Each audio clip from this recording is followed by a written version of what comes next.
નમસ્કાર દેશભરના કરોડો કર્મચારીઓ અને પેન્શનર્સ મિત્રો, સ્વાગત છે તમારું આજના 8મા પગાર પંચના નવીનતમ અપડેટ્સના વિડીયો સાથે આપણી આ યુટ્યુબ ચેનલમાં, જેનું નામ છે ગુજરાતી જીકેની જમાવટ.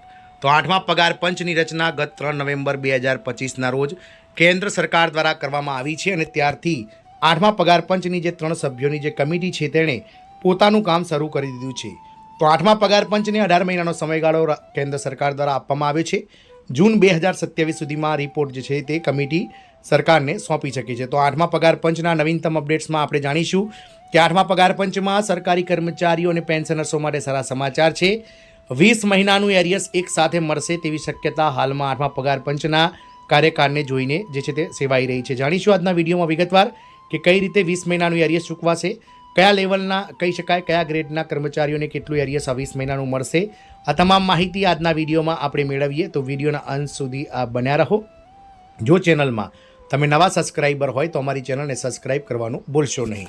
તો 8મા પગાર પંચમાં સરકારી કર્મચારીઓ અને પેન્શનર્સોને જે છે તે બખ્ખે બખ્ખા થઈ જશે, કારણ કે 20 મહિનાનું એરિયસ એકસાથે સરકાર દ્વારા ચૂકવવામાં આવે તેવી શક્યતાઓ છે. લેવલ 1 કર્મચારીઓનો બેઝિક પગાર રૂપિયા 18,000 છે, તો તે વધીને રૂપિયા 36,000થી લઈ અને 46,260 રૂપિયા થઈ શકે છે. લેવલ 6ના કર્મચારીઓનો પગાર હાલ 35,400 રૂપિયા છે, તે વધીને 70,800થી લઈ અને 90,978 વચ્ચે થઈ શકે છે. સરકારી કર્મચારીઓ અને પેન્શનર્સ વચ્ચે ત્યારે 8મા પગાર પંચને લઈને ચર્ચાઓ તેજ થઈ રહી છે.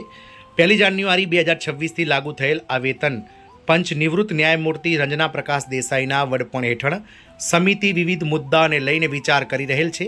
આ સમિતિ તેની ભલામણો અને સૂચનાઓ આ વર્ષના અંતમાં અથવા તો વર્ષ 2027 સુધીમાં નિર્ણય કરે તેવી શક્યતાઓ છે. 20 મહિનાનું એરિયસ પણ મળશે. નિષ્ણાતોના મતે જો 8મા પગાર પંચનું વેતન 1 જાન્યુઆરીથી 2026થી લાગુ કરવામાં આવશે, તેમાં વિલંબ વચ્ચે સરકાર પૂરા 20 મહિના માટે એરિયસ કર્મચારીઓને આપી શકે છે. ઇકોનોમિક ટાઈમ્સની માહિતી પ્રમાણે કર્મચારીઓને 20 મહિનાનું એરિયસ રૂપિયા 3.6 લાખથી લઈ અને 15 લાખ સુધી હોઈ શકે છે.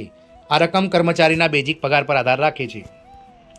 કોને કેટલો પગારનો ફાયદો થશે? તો ઓછા અને મધ્યમ પગાર પ્રમાણમાં પગાર ધરાવતા કર્મચારીઓને સૌથી વધારે ફાયદો થવાની શક્યતા છે. જેમ કે લેવલ 1 કર્મચારીઓનો બેઝિક પગાર જે 18,000 રૂપિયા છે તે વધીને 36,000થી લઈ 46,260 થઈ શકે છે. લેવલ 6ના કર્મચારીઓને 35,400થી વધીને 70,800થી 90,978 થઈ શકે છે. લેવલ 8ના કર્મચારીઓ 5600 રૂપિયા ગ્રેડ પેનો 47,600 રૂપિયા જે હાલમાં બેઝિક પગાર છે તે વધીને 2.57 ફેક્ટર પર રૂપિયા 1.2 લાખથી વધારે થઈ શકે છે.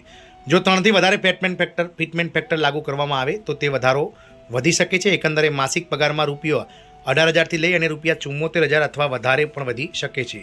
ફિટમેન્ટ ફેક્ટરથી નક્કી થશે પગાર વધારો. તો પગારમાં વધારો થવાનો આધાર ફિટમેન્ટ ફેક્ટર પર રહેલ છે.